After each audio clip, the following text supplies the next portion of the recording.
So the answer should be that everybody should be able to get the level of protection services they're willing to pay for. Either by yourself or in concert with your neighbors.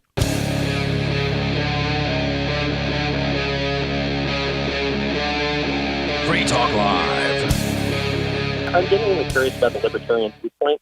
And when you were talking to Sarah earlier about, using police to achieve, agendas, whatever they may be, in the libertarian ideal, which I know is, somewhat of a far-fetched notion that everybody would be on board with that. But if that was the situation, what would the role of the police be, or what would the police look like in that kind of a society?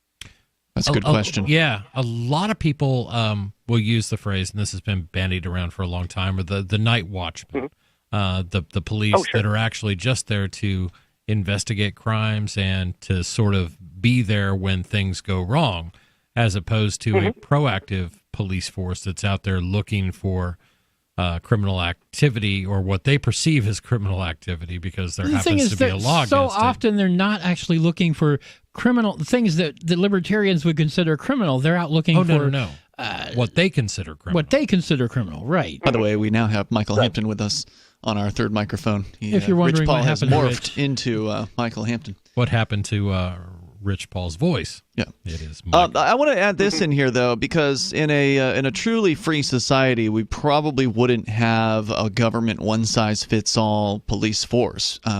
Maybe there are people out there, Chris, who want to have an active patrol going around looking for suspicious people, like, let's say, in their neighborhood. Somebody lurking about or prowling or whatever, breaking into a home or something, trying to actively be there in a place that would essentially, in a sort of a rotating factor, that would maybe lessen the chances that somebody would want to commit a crime if they knew that there were police that were actively roaming rather than just waiting for a call to come in. And so those people would be able to hire the kind of service level that they want. Maybe some people just don't, maybe they only want the cops to swing by once a night. Maybe somebody else wants them to swing by every 10 minutes. Maybe they want 24-hour protection with an armed guard out front, or maybe they just want to be trained on how to use a firearm and then left alone. So I think there's a whole range of what it is that people want for protection services. And if we actually had a free marketplace, then protection services, which is what the police are supposed to provide, but of course have no obligation to provide according to the Supreme Court. Well, it's not us that they're protecting. Right. Well, right. I mean, they might protect you, but they don't have an obligation to do it. And that's what the Supreme Court has said more than, probably a half a dozen times in the last couple decades. So the answer should be that everybody should be able to get the level of protection services they're willing to pay for. Either by yourself or in concert with your neighbors. Right. And sure. And I guess that would be my last follow-up question on that is, if that is the case, it seems kind of like a free market police force a little bit. And so my question would be, when they do make an arrest that's, perfectly legitimate, on whose authority is that made? Is it just of the people? Yeah, so that's another great question, is what does it look like when you don't have a monopoly on coercive force? And I have to point to a great book that was written by Morris and Linda Tannehill. It's called The Market for Liberty, and they do a really good job of explaining what is a pretty complex concept. I think that if you think about, like, if in this free marketplace where we have these competing protection services, they are operating at full liability, okay? Unlike the police, when the police get the wrong guy, and lots of them end up getting convicted and sent to prison, but let's say the police get the wrong guy and we find out that the police have gotten the wrong guy. Usually what they'll do is they'll let him out of prison, like, here's $100, good luck. And if he's lucky, he can turn around and sue and maybe get some money. Maybe. In the case of a private agency, if a private company goes and arrests the wrong person, they've then committed a crime. They've committed kidnapping against an innocent person. So these private protection agencies better know what they're doing, and they better be certain they've got the right person, because they're at full criminal and civil liability for committing that act against an innocent person. If they arrest the right person, they actually get Jeffrey Dahmer or whoever the murderer is, then they get convicted in whatever the court system looks like in that case, and everybody's free and clear. But if they get the wrong person, they could lose their business because of the liability there.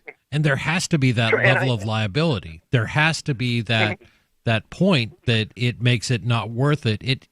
If the incentives are in place to do good, to do good things, then the incentives also have to be in place to prevent poor behavior, and that's the opposite of what we have today. Final thoughts? And I really don't mean to be contrary by this at all, but if that were the case, where this organization overstepped, who would guard the guards in that sense? Like, who would enact whatever justice on that group? Would it just be the largest group eventually would have the largest say? We would.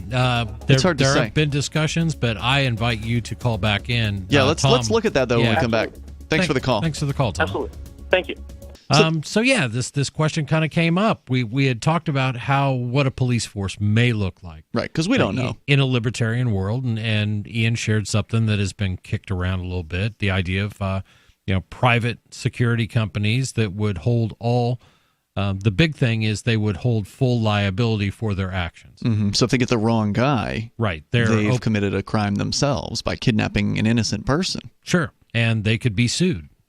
But I think where we were going with this is, okay, they can be sued. Sued by who? Sued through what courts? These are the questions that this is the thing about libertarian thought, is one question inevitably leads to another one.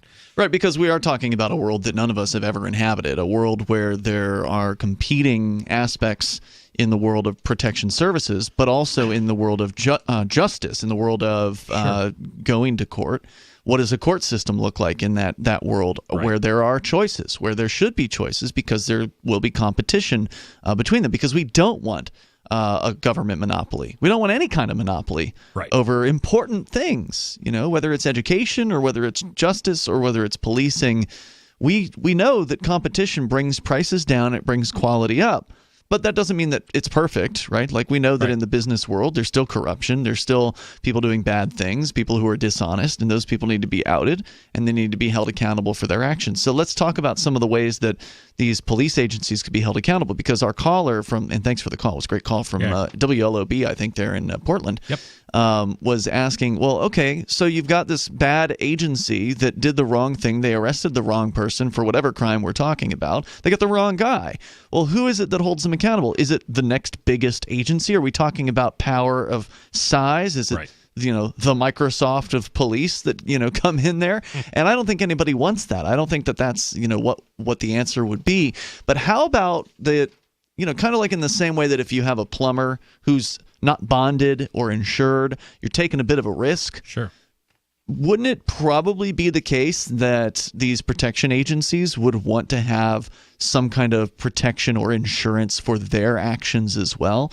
Right. Meaning, if they do the wrong thing, they botch it up, one of their agents gets a little overzealous, ignores some evidence and gets the wrong guy, that an insurance company could come in and say, welp, look, agency, you're going to need to put this person on probation. They're going to need to either get fired or re-educated, go through some sort of certification. We're going to pay out to this person that you wronged, that you kidnapped for 3 days or however long it was before they proved their innocence, or their innocence was revealed somehow.